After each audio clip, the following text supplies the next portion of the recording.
Les gens qui me connaissent savent que l'origine des mots, jusque ça devient de, ça m'intrigue. Un mot qui faisait comme une drôle d'effet, depuis qu'on l'a comme popularisé puis mis un petit peu partout autour de nous autres, c'est le mot réforme. Je m'ai mis à fouiller dans mes affaires à moi, dans mes histoires à moi, l'origine de ce mot-là. J'ai rien trouvé pour réforme, mais j'ai trouvé pour reforme. Puis c'est cette histoire ici. C'est une créature qui avait eu 3 enfants, qui était devenue veuve. Une créature qui aimait les rimettes. Son plus vieux garçon, elle l'avait appelé Mathieu. C'était Mathieu le plus vieux. Comme elle en avait eu 3, il y en avait un dans le mi-temps, ben au mi-temps, elle l'avait appelé Christian. C'était Christian au mi-temps. Son plus jeune, elle l'avait appelé Steven. Quand elle est tombée veuve, elle a dit à ses 3 enfants, vous devriez vous en aller apprendre un métier. Apprendre à voler de vos propres ailes. Les 2 premiers, elle savait qu'il n'y aurait pas de problème, et ils étaient vaillants. Un 3e n'était pas vaillant. Elle savait d'avance qu'elle allait avoir à l'éduquer. Parce que dans ce temps-là, c'était le même. Quand tu n'étais pas vaillant, on t'éduquait. Faire un avocat, docteur. Les moins vaillants, on faisait des politiciens avec. Quand ils sont revenus, tous les 3 avaient appris chacun un métier. Mathieu le plus vieux était devenu charpentier, Christian était devenu forgeron, puis Steven, le plus jeune, était devenu fin voleur. Ben là, sa mère a dit ça, arrête, parle pas de ça. Garde ça pour toi.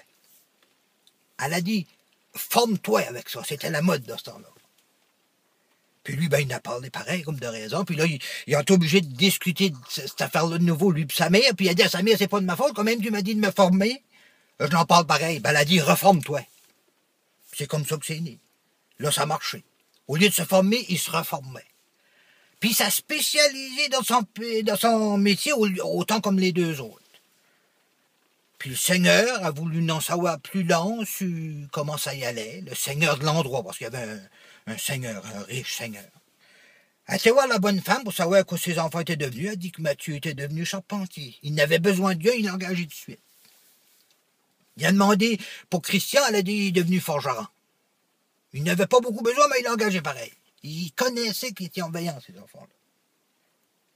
Quand ce qu'il a demandé pour le damner, elle a dit, il est devenu fin voleur. Ben, il dit, fin voleur? Mais il dit, c'est pas un métier, ça. Il dit, tu devrais me l'envoyer. Je vais le gérer pour toi. Je vais lui mettre un défi de voler toute chose. Il va voir qu'il ne pourra pas réussir tout le temps. Puis ça va y passer. Tu vas voir. Ah ouais, moi, les photos. Puis quand ce qui arrive est là, il a mis un défi, l'autre l'a relevé bien facilement. Il en a mis un autre, il l'a relevé aussi facilement comme l'autre. Là, le Seigneur, au lieu de détester ça, il aimait ça, il a pensé, tu sais, il a comme flairé, ce que je pourrais dire, une occasion. Il a mis un autre défi, puis il a dit, si tu le relèves cette fois-ci, je vais te donner une job. Mieux que ça, une position. Puis l'autre, là, a relevé le défi, l'a mal levé, comme qu'on pourrait dire. Puis là, le Seigneur, il a dit, je vais t'engager, comme tes 2 frères, à 2 conditions. Que tu changes ton nom puis le nom de ta profession. À partir d'aujourd'hui, tu vas t'appeler Stephen Harper, puis tu vas devenir premier ministre. Je sais que c'est pas gentil, mais quand je vois, M. Harper, que vous engagez des gens pour venir fouiller dans la poche du pauvre monde qui gagne 10, 12 puis 15 000 $ par année, moi, je trouve que c'est du vol. Mais ça, c'est moi. Puis je trouve que c'est pas correct.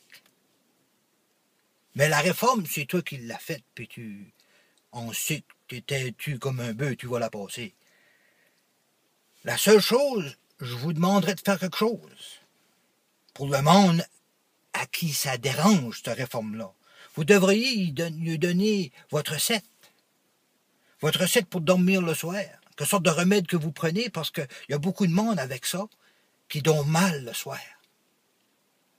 Puis vous, après avoir donné de la misère à du monde qui n'a déjà, si vous devriez avoir de la misère à dormir le soir, vous avez un terrible bon truc ou un bon remède. Vous devriez le partager. Moi, je ne peux pas faire grand-chose. Mais la seule chose que je vais faire, vu que la réforme fait couler des larmes, moi, je vais amener des petites histoires de temps en temps. Peut-être même pour tout le mois de mars. Petite histoire pour faire rire le monde. Ça égalisera les affaires. Parce que c'est ça qu'on a besoin ici, égaliser les affaires. Puis si j'ai un petit conseil à vous donner, M. Harper, n'est pas de ce côté ici de la clôture pour essayer de faire de l'argent. On n'en a pas. Allez de votre côté. Faites des commissions comme vous avez déjà fait. Vous allez tout trouver jusqu'à aller l'argent. Allez pas se bourrer ici. À la voyure, monsieur.